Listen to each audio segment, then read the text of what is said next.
El 22 de junio de este año 2025, finalmente Estados Unidos se animó a atacar directamente las instalaciones nucleares de Irán, incluyendo la más grande en Fordow, dando inicio a la participación estadounidense en la guerra entre Israel e Irán, la llamada Guerra de los 12 días. Inmediatamente el mundo contuvo el aliento, todo el mundo esperaba una escalada sin control, la respuesta firme de Irán, etcétera, etcétera, la cual finalmente ocurrió 2 días después, en la cual Irán atacó sendas bases estadounidenses en Qatar y en Irak. Y entonces, cuando todo el mundo esperaba pues que esto se saliera de control y prácticamente involucrara a más actores en el conflicto, repentinamente Trump anunció al mundo que se decretaba un alto al fuego entre Irán e Israel, que al inicio fue contradecido por ambas partes, pero que finalmente a la filmación de este video, miércoles 25 de junio en la noche, de facto está habiendo un alto al fuego entre Irán e Israel. E inmediatamente cada bando se proclamó vencedor y el mundo pues se quedó sorprendido. Dice, ¿qué pasó acá? Cuando todos esperábamos una escalada sin control, de repente se decretan las tablas entre ambos bandos y se evita el escalamiento. Entonces, caben varias preguntas, ¿no? En primer lugar, en la campaña militar, en esta guerra entre Irán e Israel, pues quién fue el ganador realmente, ¿no? ¿Quién fue el ganador militar de esta campaña en la cual también se involucra a Estados Unidos? Segunda pregunta, ¿por qué razón han hecho un alto el fuego? Cuando todo indicaba que esto escalaba sin control. Tercera pregunta, pues Donald Trump es realmente el pacificador, el que logró contener esta guerra sin control. En este video vamos a analizar justamente todo esto, los pormenores de esta campaña militar, qué ha habido detrás de este alto al fuego y finalmente vamos a tratar de dilucidar quién fue el verdadero vencedor de esta guerra. Quédate y te cuento más. Muy bien, de esta manera empezamos nuestro análisis militar de esta guerra de los 12 días entre Irán e Israel. Y la advertencia de siempre, mis queridos amigos, estás en un canal de centro, en un canal no alineado con los dos bandos, por lo tanto vamos a hacer un análisis objetivo, donde no vamos a santificar ni satanizar a ningún bando, vamos a tratar de entender los intereses que hay detrás y por respecto a las víctimas civiles de ambas partes, vamos a tratar de hacer un análisis respetuoso y muy sobrio, ¿ok? Así que, bueno, vamos a empezar entonces con nuestro contenido de esta noche, ¿ok? Muy bien, tenemos la campaña militar, ya todos hemos sido testigos de cómo empezó esta campaña, ¿cierto? Un ataque aéreo de Israel contra Irán, y luego Irán casi inmediatamente después empezando la respuesta mediante ataques con misiles de largo alcance, ¿no? Es decir, Israel, un ataque aéreo apoyado por Estados Unidos desde el inicio, e Irán defendiéndose con sendos ataques misilísticos de largo alcance. ¿Ok? En primer lugar, lo que tenemos que aclarar es lo siguiente. La operación León Ascendente que aplicó Israel a Irán, donde básicamente se dio un golpe militar fuerte que tuvo como antecedente la supresión de las defensas antiaéreas de Irán, por lo menos por las primeras 12 horas del ataque, lo cual se logró con una operación similar a la operación de la araña de Ucrania contra Rusia, es decir, infiltrando agentes del Mossad dentro del territorio iraní, ¿ok? Con la participación de algunas minorías étnicas en Irán a favor del Mossad, para colocar camiones, cajas que contenían drones estratégicamente ubicadas dentro del territorio iraní. ¿Ok? Lo cual a la señal de ataque, estos drones salieron de donde estaban, camuflados, dentro del territorio iraní e hicieron un ataque a sus principales radares y sistemas de defensa antiaérea. Además de un ataque, un hackeo, un ataque no convencional para suprimir la capacidad de Irán para defenderse en esas primeras horas. Aparte, debemos comentar que se utilizó una gran cantidad de aviones, algunos que exageran la cifra la llevan a 200, nosotros pensamos que estuvo alrededor de unas 100 aeronaves, ¿ok? De Israel y de aliados como Jordania, Estados Unidos, y no pudo ser más aeronaves porque para poder llegar desde las bases aéreas de Israel hasta Irán es una distancia de más de 1.500 kilómetros, lo cual supera el alcance de los aviones israelíes, lo cual los obligaba a repostar en el aire con aviones cisterna que pertenecen a los Estados Unidos principalmente. Con lo cual, por una cuestión de reabastecimiento, era imposible para Israel atacar más en profundidad, básicamente se ha atacado el norte y el noroeste, ¿ok? Y no se podía usar más aviones aunque se quisieran porque tenías la limitante de los aviones cisterna, no podías usar más que los aviones cisterna, que son los que te reabastecían en el aire, para poder ir, atacar y regresar, ¿ok? Eso en primer lugar.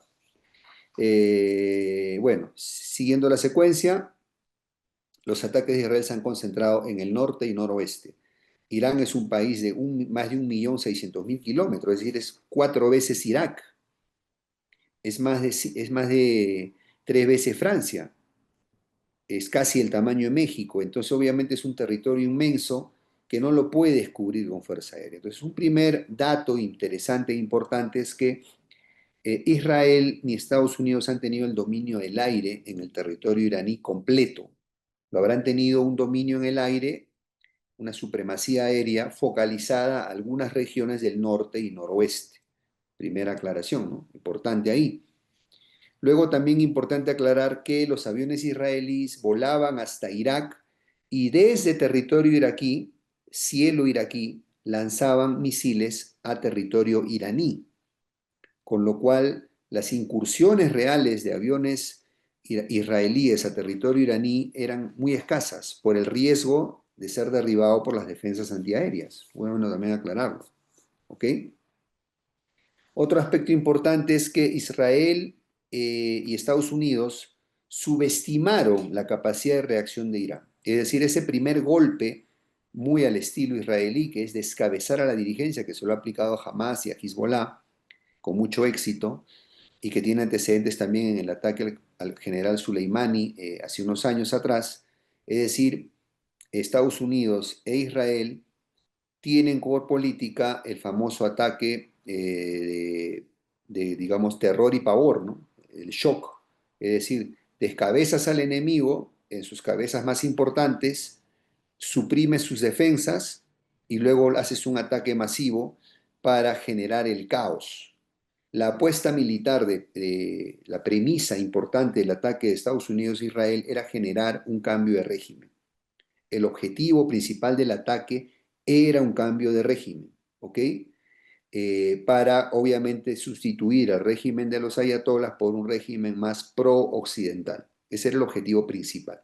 De ahí el ataque a los líderes militares, de ahí el ataque a los líderes políticos y científicos de Irán. Un segundo objetivo era atacar las instalaciones nucleares de Irán, por supuesto que sí, ¿ok?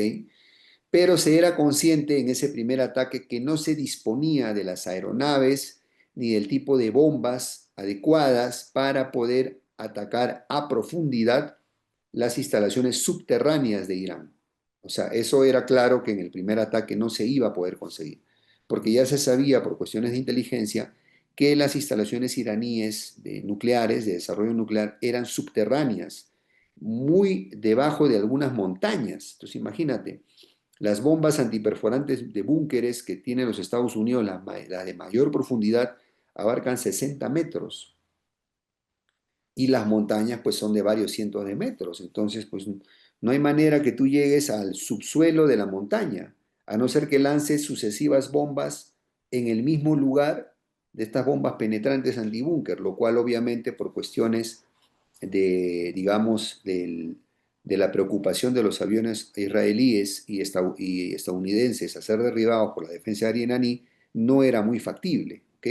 Entonces, la apuesta inicial era esa, era una guerra relámpago, era una guerra rápida, descabezar al régimen, generar el caos, sustituirlo por un régimen pro-occidental y sobre todo, reducir las capacidades de respuesta de Irán. Lamentablemente para los intereses israelíes esto no se logró, ¿ok? Irán logró al cabo de algunas horas restablecer el control de sus sistemas antiaéreos, con lo cual obligó a los aviones israelíes y estadounidenses a atacar desde cielos fuera de Irán, ¿no? Los cielos de Irak principalmente, ¿ok?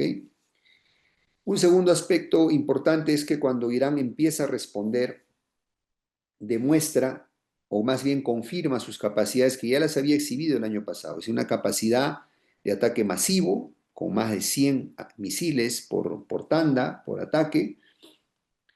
También su capacidad para tener misiles hipersónicos, que muchos de los cuales lograron penetrar los famosos sistemas de defensa antiaérea de Israel, la cúpula de hierro, la onda de David, los sistemas Arrow, etcétera, con lo cual, por primera vez después de décadas, Israel sufre daño material en sus ciudades y en sus puertos. ¿Ok? Entonces, cuando Israel siente el golpe de los ataques en sus ciudades, principalmente Tel Aviv, Jerusalén y el puerto de Haifa, entonces Israel empieza a hacer ataques de represalia a las ciudades iraníes, porque inicialmente los objetivos eran las instalaciones nucleares, instalaciones de defensa antiaérea, y luego empieza a atacar también ciudades e instalaciones energéticas, ¿ok? Digamos, todo lo que es este tema, pues, de las instalaciones de gas, de petróleo, etcétera, ¿no? E Irán vuelve a contestar también con sendos ataques a las instalaciones también energéticas y portuarias de Israel. Entonces, a lo largo de estos 12 días ha habido un intercambio de fuego con la mayor intensidad posible que cada uno pudo exhibir. Ha habido daño material en ambas ciudades, ha habido pérdidas civiles en ambas ciudades, ha habido exceso de la fuerza en ambos territorios, ¿ok? Y ha habido un ánimo de generar el mayor daño posible en ambos contendientes, ¿ok? Ninguno se salva, los dos porque son usos de la guerra, pues, ¿ok? El problema para Israel es que es un territorio muy pequeño. Si bien es cierto, ese espacio pequeño que tiene Israel de territorio permite concentrar sus defensas antiaéreas, pero asimismo también ofrece blancos más concentrados. Por lo tanto, los misiles de Irán tenían un área de ataque mucho menor que los misiles de Israel, que tenían que abarcar áreas y distancias más grandes en Irán. Además, también se sabe que los misiles israelíes son de cabeza más pequeña, tienen mucha precisión, pero son de cabeza más pequeña, por lo tanto el daño explosivo que conllevan es menor que el de los misiles iraníes, que tienen cabezas explosivas mucho más grandes y por lo tanto generan un mayor daño. ¿Ok? Inicialmente, el sistema de defensa antiaéreo de Israel tenía una tasa de derribo del 80-85%, ¿ok? Es decir, de cada 100 misiles que lanzaba Irán, 85, 80-85 eran derribados y solo 15 o 20 alcanzaban el objetivo. Esta tasa se fue reduciendo con el paso de los días, hasta llegar al final del 11º día o 12º día a niveles solo del 50%. Esto se explica por la creciente escasez de munición de defensa antiaérea. Recordemos que para tumbar un misil iraní a veces tenías que disparar 2, 3, 4 misiles, muy costosos por cierto, y recordemos que Estados Unidos, la capacidad de producción de estos misiles pues es reducida. Se dice que los misiles, famosos misiles Arrow estadounidenses, se producen alrededor de 60 por año, y el consumo que tuvo Israel en estos 12 días, pues al día se consumía más de esa cantidad. Entonces, ahí tenemos un primer error de cálculo de la inteligencia israelí y estadounidense. En primer lugar, el ataque a la dirigencia iraní no generó el caos que se buscaba. Inmediatamente los sucesores en los puestos de mando tomaron el control de sus respectivos zonas de combate. Además, también no se calculó que este ataque contra Irán generó una corriente de unidad nacional, alrededor de la dirigencia islámica, de los ayatolas. Es decir, no hubo el riesgo realmente pues, de algún tipo de rebelión interna, ¿no? Caos que pudiera llevar a un cambio de régimen. Esto no ocurrió realmente. ¿Ok? Y además, y además, también se subestimó la capacidad misilística de Irán, que se estima en miles de misiles almacenados durante décadas, porque este riesgo de ataque israelí contra Irán es un riesgo, un tema que estaba hace décadas.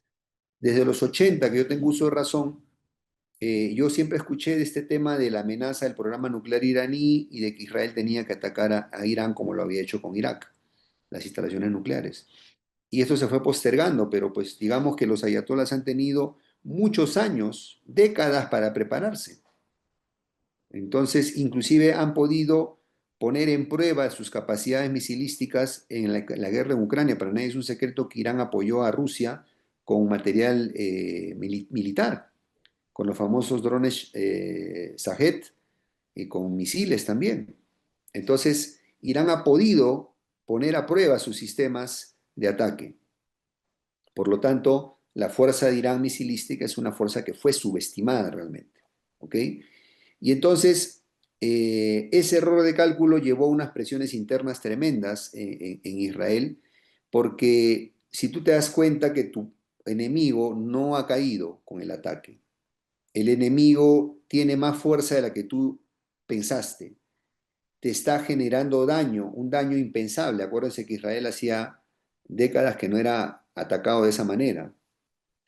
Y además te das cuenta que tu principal apoyo, aliado, Estados Unidos, no tiene la capacidad suficiente para reponer la munición antiaérea de tus sistemas de defensa, entonces pues esa es la explicación por qué Israel muy temprano en este conflicto le pidió a Trump un apoyo. Eso explica esta digamos, necesidad de Israel de involucrar a los Estados Unidos. Y también de por qué Estados Unidos al inicio negó su participación y luego prácticamente abiertamente la aceptó, hablando siempre usando la nomenclatura del nosotros, cuando hablaba se refería a los ataques de Israel contra Irán, ¿no? Como si era un ataque combinado de ambos ejércitos. Entonces, esto es parte de lo primero. Segundo, la capacidad de resistencia de ambos países. Recordemos, Israel no ha estado acostumbrado a recibir este daño. Por lo tanto, la tolerancia a las pérdidas, la tolerancia al dolor que genera una guerra es menor entre el pueblo israelí que el pueblo iraní. Recordemos que la última guerra existencial que tuvo Israel fue la guerra del Yom Kippur en el año 73. ¿Estamos de acuerdo? Que fue la última guerra que puso en peligro la existencia de Israel y fue la última vez que el pueblo israelí sufrió ataques y sufrió, digamos, angustia y dolor. Luego han sido intifadas, ataques a los palestinos, pero que han sido más bien operaciones ofensivas más que defensivas, ¿no? Contra los palestinos. Por lo tanto, el pueblo israelí, digamos, se sentía muy seguro, muy cómodo, muy confiado en sus defensas antiaéreas, que lo habían protegido de anteriores ataques de Hamas y Hezbollah. En cambio, el pueblo iraní, su última gran guerra que le generó pues dolor, sacrificio, fue la guerra contra Irak, la guerra Irán-Irak de los 80s, ¿ok? Cuando Irán consigue desalojar a los invasores iraquíes y se firma una paz luego de varios años de ataques entre ciudades, entre Bagdad y Teherán, ¿ok? Lo cual te está diciendo que la generación iraní que luchó y ganó la guerra contra Irak aún todavía participa de la vida pública y productiva del país. No así la generación que vivió la guerra de Yom Kippur, que ya está en sus años finales de jubilación, etc. Entonces, ahí vemos una diferencia también entre lo que Netanyahu sabía, que su país no iba a poder continuar soportando este nivel de destrucción de sus ciudades. Por eso urgía ponerle un fin a este conflicto, un fin rápido. y obviamente salvar la cara, ¿no? Porque obviamente no era opción permitir que Irán gane la guerra, estamos de acuerdo, ¿no? Por esa razón, Trump, presionado por su aliado israelí, de que, por un lado, como digo, no tienen la capacidad para una guerra larga de desgaste. En una guerra larga y de desgaste, Irán tenía las de ganar. O sea, estamos hablando de una guerra convencional, ¿cierto? Sin el factor nuclear, porque estamos de acuerdo que si Israel lanza sus bombas nucleares, podía dominar a Irán. Pero es una verdad, digamos, tácita entre las potencias, un acuerdo tácito que no se usa en guerras armas nucleares para ganar guerras. Ni Rusia, en sus peores momentos contra Ucrania, lo consideró seriamente. Entonces, esta guerra tenía que ser, por definición, convencional. Y en una guerra convencional de desgaste, una guerra larga, del tú por tú, de desgaste mutuo, de destrucción mutua, Irán tenía la de ganar. Por mayor población, por tamaño, por territorio más amplio que impide que el daño sea, digamos, amplio. Solo se tenía que concentrar en ciertas zonas porque tendrías que tener una flota, pues, ¿de qué? Serían 50.000 aviones para poder cubrir todo el territorio iraní y no se tienen, pues. La flota de ataque nunca pasó de los 200 aviones. Entonces, imposible, por las distancias también de Irán, ¿no? O sea, la necesidad de reabastecimiento, el riesgo de reacción de la artillería antiaérea, etcétera.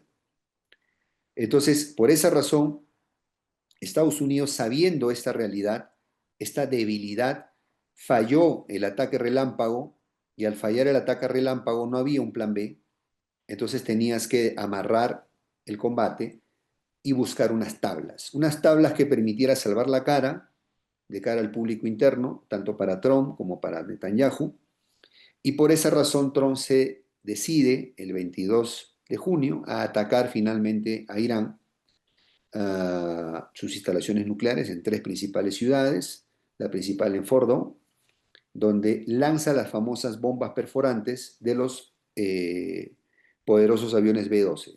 Estos aviones B-12, que son furtivos, que se tienen pocos, cuyas bombas perforantes pueden costar varias decenas de millones de dólares, y se lanzaron algunas sobre las instalaciones nucleares iraníes, aún sabiendo que no había garantía de destruirlas. Pero lo importante era lo simbólico, atreverse a hacerlo, ¿ok? Porque eso permitía salvar la cara. Permitía a Trump, por un lado, calmar a su aliado israelí y decir, bueno, pues ya te diste el gusto, atacaste a Irán, lo que siempre habías querido durante décadas, ¿ok? Y que también Irán se lo había ganado, porque recordemos que Irán con los proxies, Hamas, Hezbollah, había estado siempre haciéndole la vida imposible a Israel. Eso es la verdad también, ¿no? Hay que decir las cosas claras, ¿no? Y los hutíes también. Entonces, entonces Trump le dice a Netanyahu, bueno, pues ya te diste el gusto de atacar a Irán, ya sacaste todo eso que pensabas, ¿no? Aparte, ya te di el gusto de atacar las instalaciones nucleares, con lo cual podemos decir a nuestro público interior que hemos hecho lo que teníamos que hacer, ¿cierto? Y podemos declararnos ganadores porque, pues, para nosotros el programa nuclear iraní está destruido y no se va a volver a levantar. ¿Okay? Que luego lo reconstruyan, eso es otra historia, pero este programa como estaba, ya lo destruimos, porque hemos empleado nuestras bombas más poderosas. Y punto, no se diga más. Y eso nos permite declararnos ganadores. Y por eso Trump salió inmediatamente después del ataque a proclamar la paz. Dijo, bueno, ya estuvo bueno de guerras, ya destruí lo que tenía que destruir, Irán era un peligro para Israel y para nosotros. Entonces, bueno, ya está destruido, bueno, es tiempo de la paz. Le tendió un puente, un puente de plata, una rama de olivo a Irán. Pero obviamente Irán no podía quedarse de brazos cruzados. De cara al público interior necesitaba demostrar que podía enfrentarse a Estados Unidos, que si había sido atacado tenía que responder. Cuando atacó a Israel, le respondió a Israel. Cuando ahora que atacó a Estados Unidos, tenía que responderle a Estados Unidos. No había de otra. No había de otra porque eso hubiera sido una humillación nacional. Y entonces Irán lanza su ataque a las bases, digamos, aéreas de Estados Unidos en Qatar y en Irak. La de Qatar es la más grande. Y le lanza sendos misiles. Lo curioso es que, bueno, se dicen muchas cosas y acá no podemos entrar en el terreno de la especulación, ¿no? De las famosas teorías de la conspiración. Se dice que Irán le avisó a Estados Unidos, oye, te voy a atacar esas bases, ¿ok? Para que Estados Unidos tomara precauciones y no lo agarrara desprevenido y esto no escalara más. Lo que quería Irán era salvar la cara también, ¿ok? Y lo logró, ¿no? Porque al atacar las bases estadounidenses y ya Estados Unidos no responder más, entonces le estabas dando la oportunidad a que si ambos bandos, Irán e Israel, ya habían salvado la cara del lado de su público interno, entonces ya se podía poder hablar de algún tipo de tregua o, digamos, alto al fuego, ¿cierto? Lo cual se ha logrado finalmente, de facto, desde el día de ayer y hoy día, martes 24 y miércoles 25 de junio, ¿ok? Se ha logrado esto de facto. Lógicamente todavía hay escaramuzas, el riesgo de que esto pueda volver a reactivarse, pero digamos de cara al público, de cara al público de cada país, se salvó la cara. Ahora, preguntas, ¿no? Preguntas. ¿Quién ganó la guerra? Nosotros para responder quién ganó la guerra tenemos que analizar los objetivos de cada contendiente, ¿cierto? Porque tú puedes decir que ganaste por dos motivos, que lograste tus objetivos o este, tu rival se rindió, ya no quiere pelear. A ver, Israel tenía el objetivo de cambiar el régimen iraní y Estados Unidos también, y lo dijeron explícitamente. Ese objetivo no se cumplió. Se mataron ciertos personajes, ciertos altos cargos, pero el ayatollah sigue en su lugar y los altos cargos fueron reemplazados. Ese objetivo no se cumplió. Segundo objetivo, impedir el programa nuclear o destruir el programa nuclear iraní. Ese objetivo aparentemente se cumplió porque se atacaron esas centrales nucleares, pero eso no es verificable, ¿cierto? No nos consta, no hay fotos del interior de la destrucción de la central, ¿cierto? Algunos dicen que fue un ataque para la tribuna, que realmente no hubo daño. No lo vamos a saber hasta de acá unos meses o años, ¿no? Porque ya Irán, sabiendo que estaba siendo atacado, y hay que decir las cosas por su nombre, fue un ataque a traición lo que hizo Israel a Irán, así como fue un ataque a traición el ataque de Hamas contra Israel, el ataque de los rebeldes, los rehenes, ¿ok? Entonces, digamos que no hay manera de verificarlo. O sea, Irán ya sabía, si había sido atacado por traición, que se venía un ataque a sus centrales, era obvio, sentido común. Y por lo tanto tuvo varios días para poder retirar el valioso uranio enriquecido, el material enriquecido para otras localidades secretas para evitar su destrucción, porque lo principal de estas instalaciones es ese uranio enriquecido, porque ese uranio que ya estaba al 60%, con un poco más de refinamiento y llegando al 90 y tantos por ciento, ya puede ser usado para armas nucleares. Entonces, ese objetivo de cara a la tribuna, sí, pero en la realidad no nos consta, no se sabe. Esto se sabrá con el paso de los días. Pero le han dado el pretexto a Irán para que Irán se salga del Tratado de No Proliferación Nuclear y sea un Estado rebelde, al igual que lo es Israel, ¿no? Israel nunca firmó el Tratado de No Proliferación Nuclear. Entonces Irán queda con las manos libres de aquí para adelante para en algún momento sorprendernos con su test, su prueba de su primera arma nuclear. ¿Cómo lo hicieron en su momento todos los países, sin excepción, los que han tenido bombas?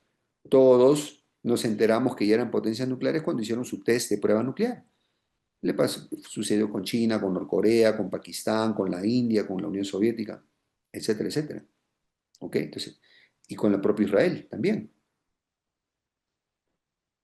Ahora, de cara a Irán, ¿no?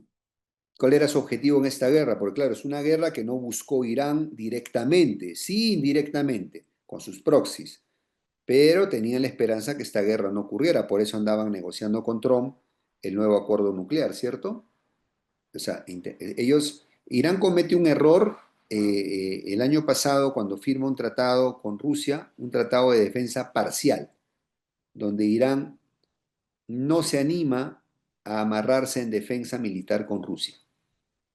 Si lo hubiera hecho en ese momento, tal vez esta guerra no hubiera ocurrido. Israel lo hubiera pensado dos veces antes de atacar a Irán. Pero como no lo firmó, Irán entonces se expuso a ser atacado por Israel y Estados Unidos al mismo tiempo. Y Rusia no tenía motivos para involucrarse, porque no había un tratado que lo obligara. ¿Ok? Entonces, Irán, al verse en esta guerra no buscada directamente, Irán su objetivo era que su régimen sobreviviera, objetivo cumplido. Devolver los golpes y demostrar que también podía dañar a Israel, objetivo cumplido. Todos vimos las imágenes de las ciudades israelíes dañadas, ¿no? Muy dañadas. Entonces, en ese sentido, Irán cumple su objetivo de demostrar que era capaz de producir daño a Israel. ¿Ok? Eso era importante de demostrarse. Entonces, y el otro objetivo era también poder defender su programa nuclear. Este objetivo no se ha demostrado, porque sus instalaciones fueron atacadas, a todos nos consta, ¿ok? Por las imágenes y todo.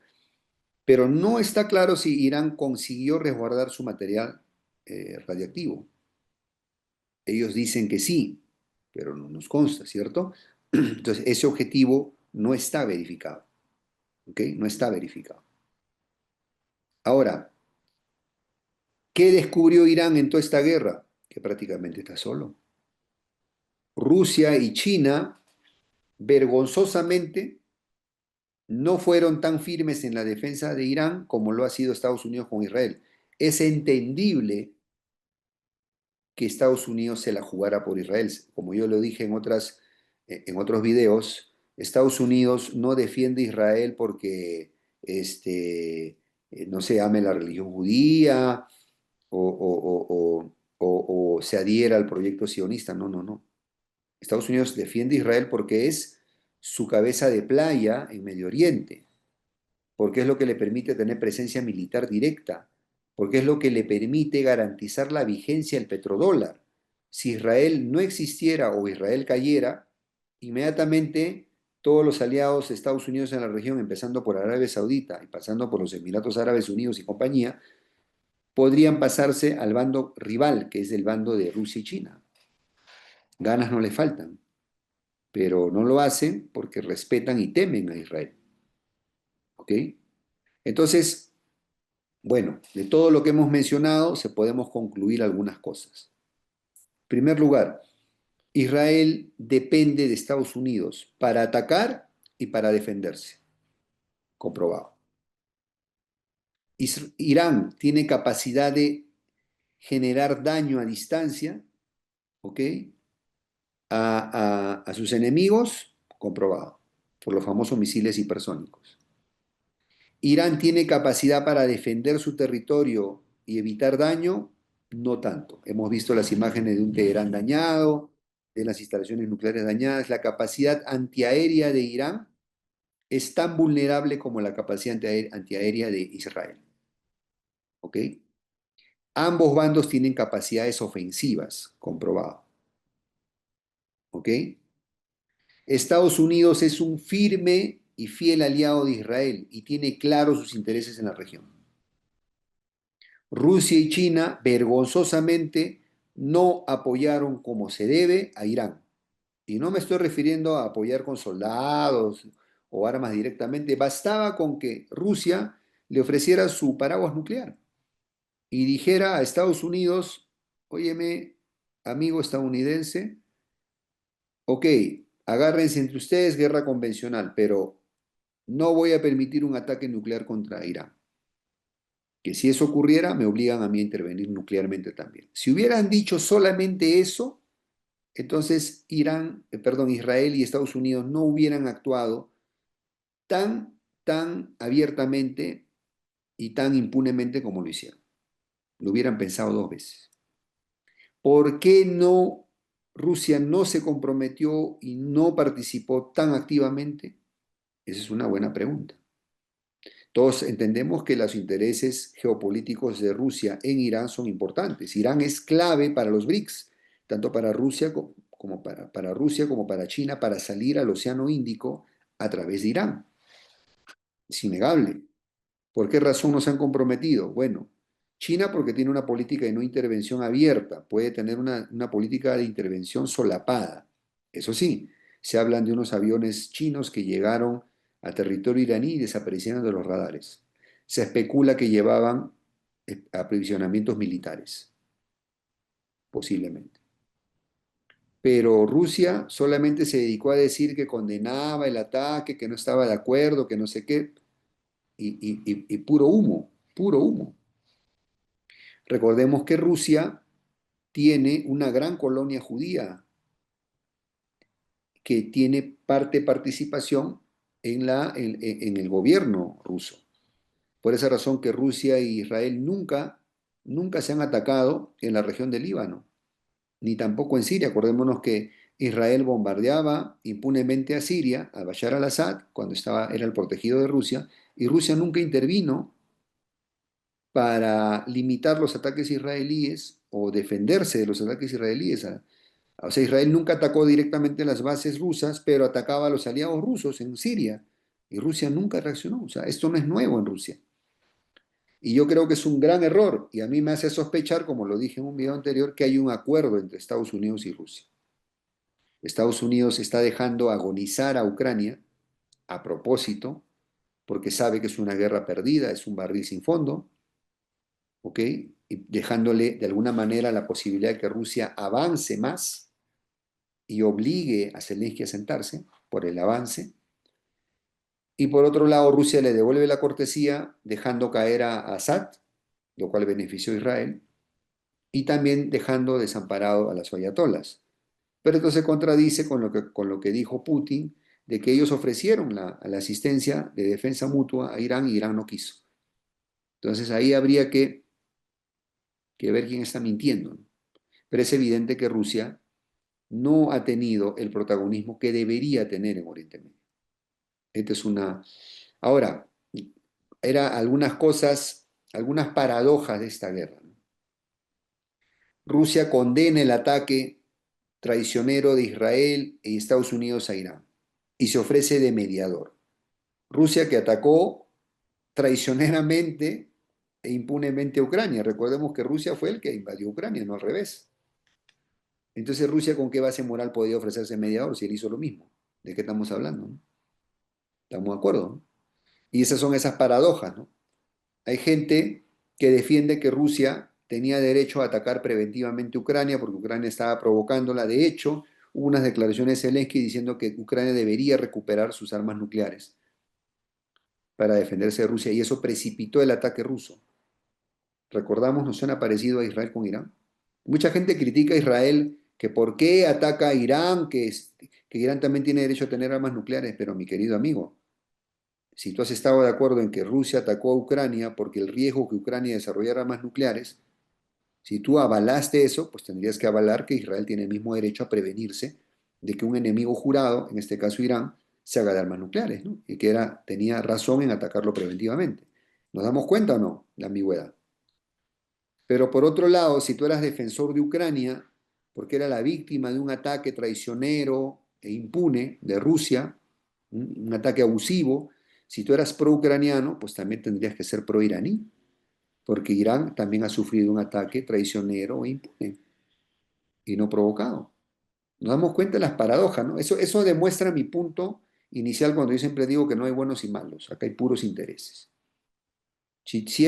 Tienes un propagandista, digo, perdón, analista, de esos que abundan en redes sociales, que ganan en rublos o en dólares. Si tienes un analista que parte su video siempre satanizando un bando y santificando al otro, estás ante un propagandista, con cero objetividad, porque eso en el mundo de la geopolítica no existe. Acá no hay buenos y malos, hay puros intereses. Por esa razón yo estoy en contra de lo que hizo Milei. Milei fue y se jugó por un bando. ¿Qué tenía que hacer Argentina en esta guerra? Nada. Solo que como Milei es un rastrero, vergonzoso, vendepatria, va y se obsequia y se mete en un lío que no es de Argentina. Argentina ya sufrió un ataque terrorista contra la AMIA hace muchos años. ¿Qué hace Milei buscando más pleitos? Que fue lo que yo dije en mi anterior video, Latinoamérica no debe tomar posición. Por eso digo, este canal es no alineado. ¿Qué tenemos que hacer en ese pleito? Nada, nada, nada. Lamentamos la guerra, las víctimas civiles, pero hasta ahí. No tenemos nada que hacer en ese pleito. No es nuestro pleito. Tenemos que aprender a ser más consciente de los riesgos. ¿Qué ganamos metiéndonos en pleito ajeno? Fue lo que le pasó a Ucrania. Nada, nada.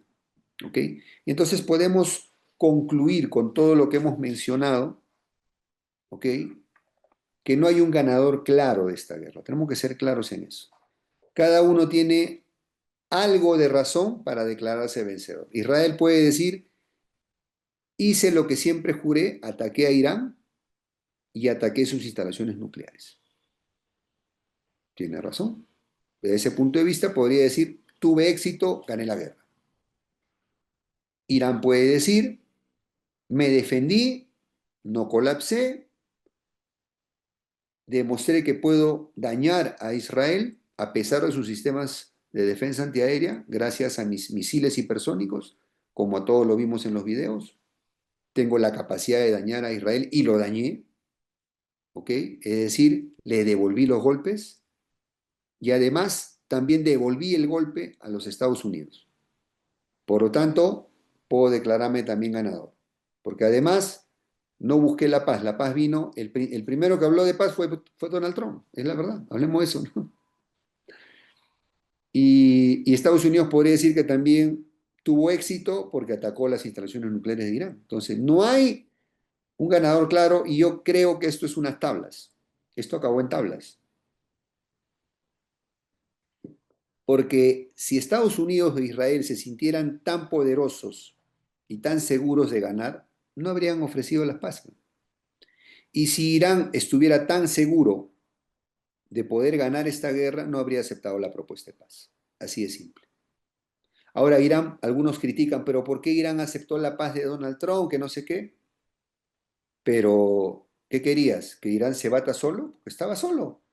Rusia y China brillaban por su ausencia. ¿Qué querías? O sea, muy bien por los iraníes, no han sido tontos. Esto va a crear fisuras en el BRICS. O sea, ¿qué clase de aliados son estos, no? Hay que decir las cosas claras, ¿cierto? Entonces, Irán se ha dado cuenta que está solo, militarmente solo. Y eso va a tener consecuencias. Ahora, son unas tablas que no han definido nada, porque este tiempo que va a transcurrir, corto o largo, hasta el nuevo conflicto, porque ya se agarraron una vez, se van a volver. Mi triste pronóstico es que esto va a volver a repetirse, porque no se ha solucionado el problema de fondo. Ahora Irán con más ganas va a tratar de buscar su bomba nuclear, porque sabe que tener esa bomba nuclear es la única garantía que tiene de que esto no vuelva a ocurrir. ¿Por qué Estados Unidos nunca ha atacado a Corea del Norte junto con Japón, Corea del Sur? ¿Por qué razón nunca lo han atacado a Corea del Norte? Porque tienen el arma nuclear, porque tienen la disuasión. Si es cierto que Irán desde los 80 viene teniendo un programa nuclear, pues han de ser bastante ineptos, ¿no? Porque son más de 40 años y no han logrado construir una bomba atómica. Cuando China, Rusia, Pakistán, Corea del Norte, en 10 años o un poco más lograron sus primeras bombas. ¿Qué clase de programa nuclear es ese? O sea, tal vez Irán nunca se atrevió a pisar en firme ese avance. Ahora recién con este ataque, pues ya se dio cuenta, ese es otro facto también, que Israel y Estados Unidos han perdido credibilidad en el mundo. Una de las consecuencias innegables de este conflicto es que Israel y Estados Unidos han perdido credibilidad en el mundo. Porque Estados Unidos estaba negociando con Irán y atacó, apoyando a Israel. Porque Israel no tenía un motivo de peso para hacer una guerra a distancia contra Irán. O sea, Irán no había atacado a Israel. De hecho, el año pasado tuvieron un duelo con guante blanco, ¿no? Y ahí quedó. Entonces, Israel ha quedado, digamos, expuesto como un país agresor, hay que decir las cosas claras, ¿no? ¿Ok? Y Estados Unidos como un país traicionero. No te puedes fiar de los Estados Unidos. Es un daño a la reputación de Estados Unidos, ¿no? Entonces, esto va a traer problemas internos a Donald Trump por haber hecho una intervención militar sin permiso del Congreso de Estados Unidos, posiblemente. se pueda cocinar un impeachment por ese lado. Esto puede traer problemas a Netanyahu dentro de la política interior de Israel, porque no fue un triunfo claro, porque fue un triunfo costoso a costa de muchas pérdidas materiales en territorio israelí. Puede traerle problemas en el frente interno a Netanyahu, ¿ok? Es decir, fue una victoria pírrica en todo caso, ¿ok? E Irán también sufrió una derrota moral porque se dio cuenta que está solo. Y también quedó como un país muy descuidado, o yo diría hasta inepto, ¿no? Si desde el año pasado, desde el ataque de Hamas a Israel, que no se puede negar que puede haber tenido apoyo indirecto, por lo menos, de los iraníes, al armar a Hamas en ese ataque, pero si tú como Irán estás viendo que a tus proxies, Hamas, Hezbollah, los hutíes, el propio Siria, los están machacando en el último año, ¿cómo no te vas a tú pensar que vienen por ti? Es obvio que vienen por ti, es lógico, sentido común. Pero ahí vamos una ceguera en los dirigentes iraníes, primero de no firmar un tratado de defensa completa con Rusia, en su momento, hace más de medio año, haberse confiado en esas negociaciones con Estados Unidos, porque sabemos que Donald Trump no es de confiar, pues. O sea, con esto Donald Trump ha demostrado que no es de confiar. Y lamentablemente esta tregua, este alto al fuego que se ha logrado, puede ser muy breve. No me sorprendería que en los próximos días o semanas esto se reactive. No me sorprendería. No me sorprendería.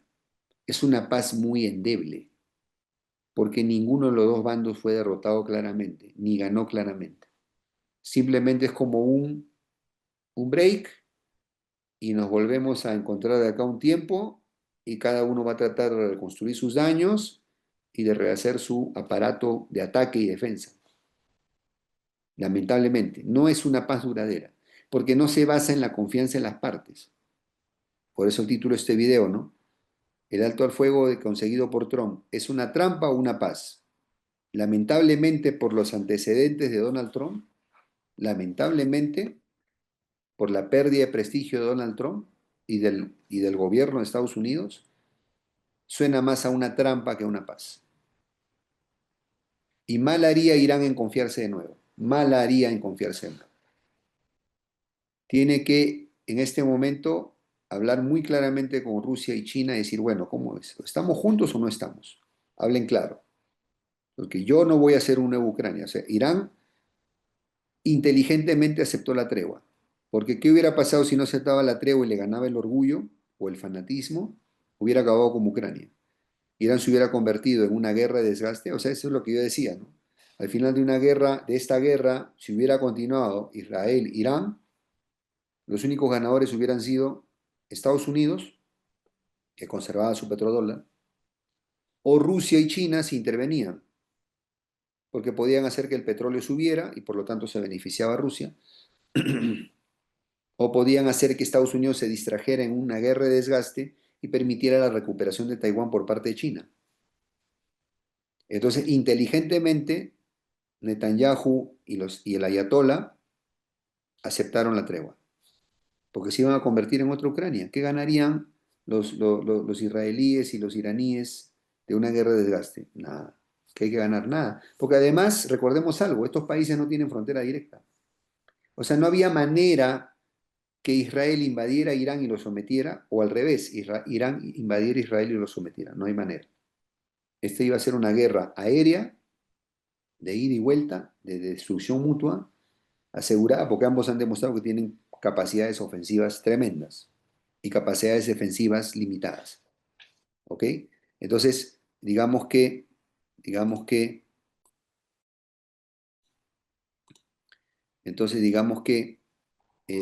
hicieron bien en aceptar este alto al fuego.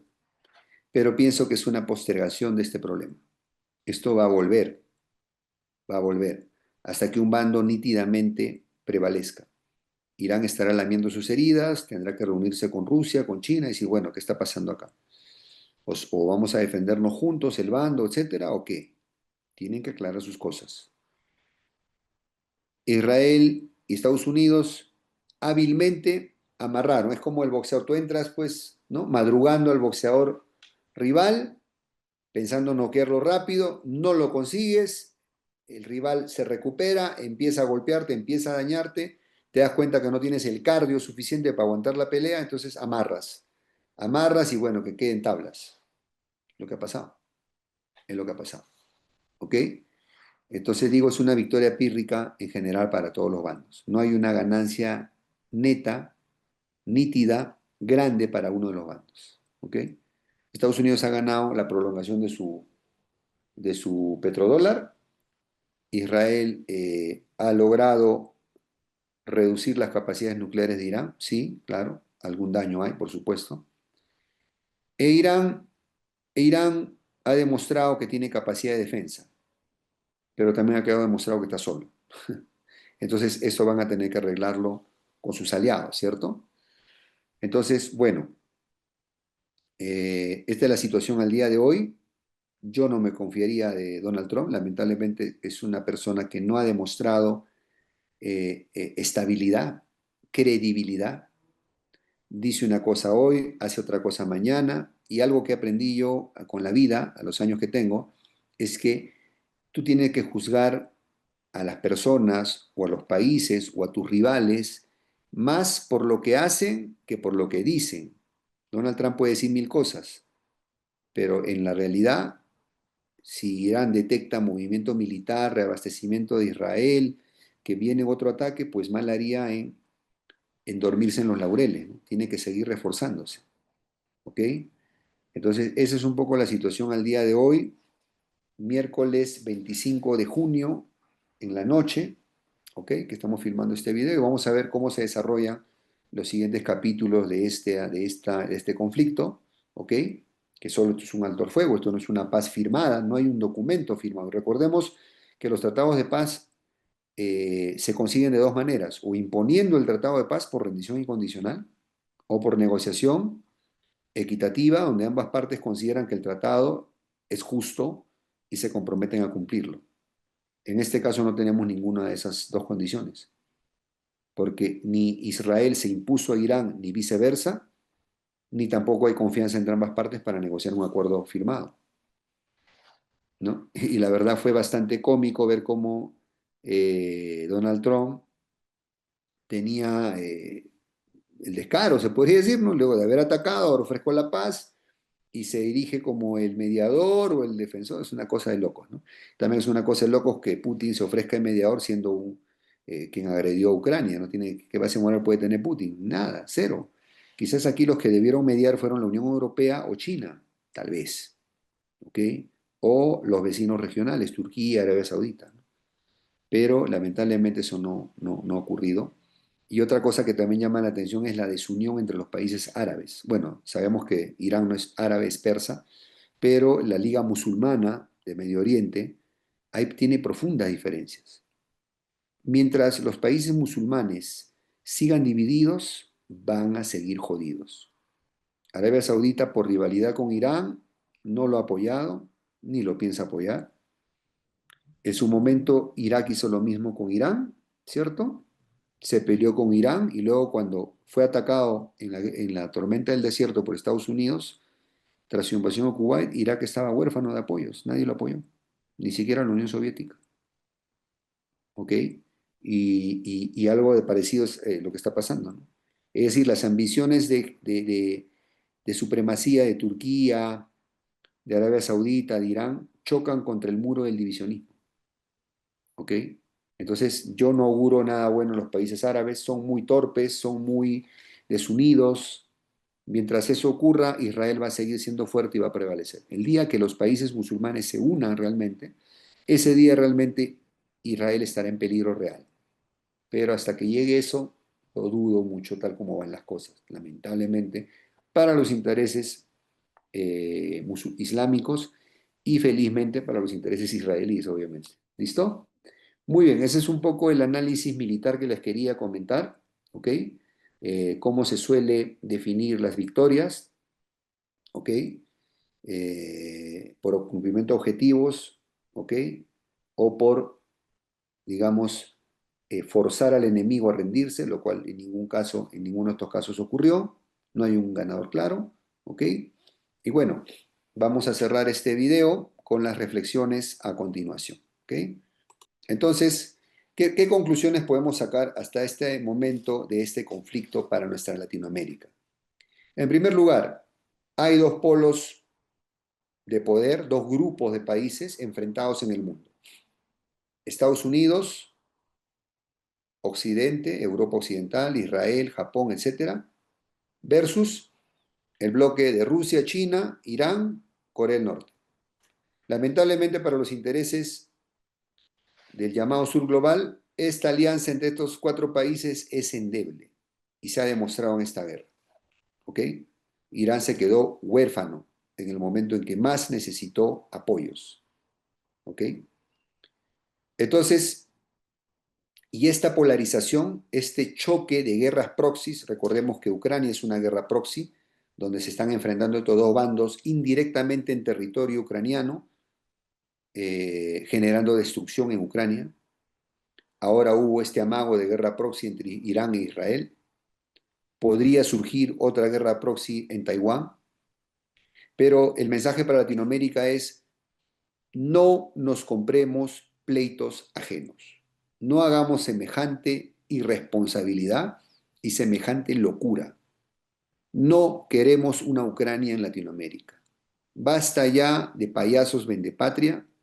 No hagamos caso a los extremistas, a los lacayos entregados a los intereses de Estados Unidos o de Rusia. Estoy hablando de Maduro, de Ortega, de Díaz-Canel en Cuba, entregados a los intereses rusos, y de el famoso Milei, entregado a los intereses angloamericanos.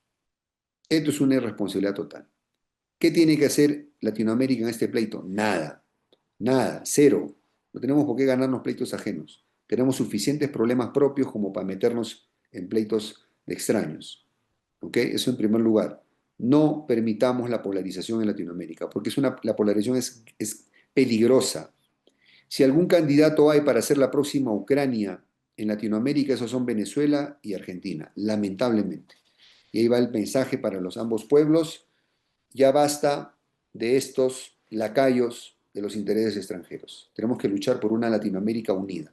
Otro mensaje importante: así como los islámicos, mientras están divididos, van a seguir jodidos y, como se dice, presionados y oprimidos por el poder de Israel, los latinoamericanos estamos en la misma. Mientras sigamos divididos, seguiremos jodidos y seremos intervenibles. Otra conclusión es que si no tienes la bomba nuclear eres intervenible, no interesa. El poder convencional de las potencias es muy abrumador. Entonces, ojo Brasil, ojo México, ojo el resto de Latinoamérica. O nos unimos y desarrollamos nuestra propia industria de armas y nuestro propio poder atómico, o siempre seremos intervenibles, siempre seremos digamos, sujetos de invasión. ¿Ok? Entonces es algo que urge dentro de un movimiento pan-latinoamericano, de unidad latinoamericana, que incluye a Brasil, por supuesto, ¿ok? Y que nos haga más fuertes, una especie de federación latinoamericana, los Estados Unidos de Latinoamérica. Mientras esto no exista, seguiremos siendo subdesarrollados, seguiremos siendo jodidos, seguiremos siendo oprimidos por el poder de potencias. Y ahí va un mensaje final para todos los latinoamericanos en redes sociales. Últimamente se ha puesto de moda insultarnos entre latinoamericanos. Veo muchos memes atacándonos mutuamente, unos contra otros, de manera estúpida, haciéndole el juego a las potencias. Para ti, mi querido troll, mi querido hater, estúpido que pierdes tu tiempo queriendo demostrar que tu país es el menos pobre de los pobres, agarra un poco de vergüenza y date cuenta que solamente le estás haciendo juego a Trump. Y luego cuando viene Trump y te mete una patada y te trata como inferior, ahí vas quejándote en redes diciendo: ay, ahí sí hay que unirnos, ay, los latinoamericanos contra Trump, cuando tú eres cómplice de esa desunión que nos tiene jodidos. Aprendamos a respetarnos. La unidad empieza por el respeto mutuo. Todos nuestros países tienen áreas pobres, ninguno se salva. Basta ya de burlarnos de la pobreza de nuestros vecinos. Basta ya de ser idiotas en redes. Promovamos la unidad, que es el único camino al desarrollo. Ningún país latinoamericano en solitario logrará ser desarrollado. Ninguno lo ha logrado ni lo logrará. Olvídense de eso, eso no existe, es un cuento. Mientras sigamos divididos, seguiremos jodidos. ¿Ok? Por eso nació este canal y por eso siempre damos este mensaje. Bueno, muy bien. Entonces, espero tus comentarios en la caja de abajo y si estás de acuerdo con nuestro mensaje, comparte este video, ponte las pilas, pues, colabora compartiendo este video, dame tu like, comenta para romper la censura de redes y que este mensaje llegue a más gente. Te veo en el siguiente video, te mando un gran abrazo y recuerda, nuestra amada Latinoamérica necesita hoy más que nunca, unidad, pragmatismo y patriotismo para ser grandes. Hasta la próxima. Bye bye.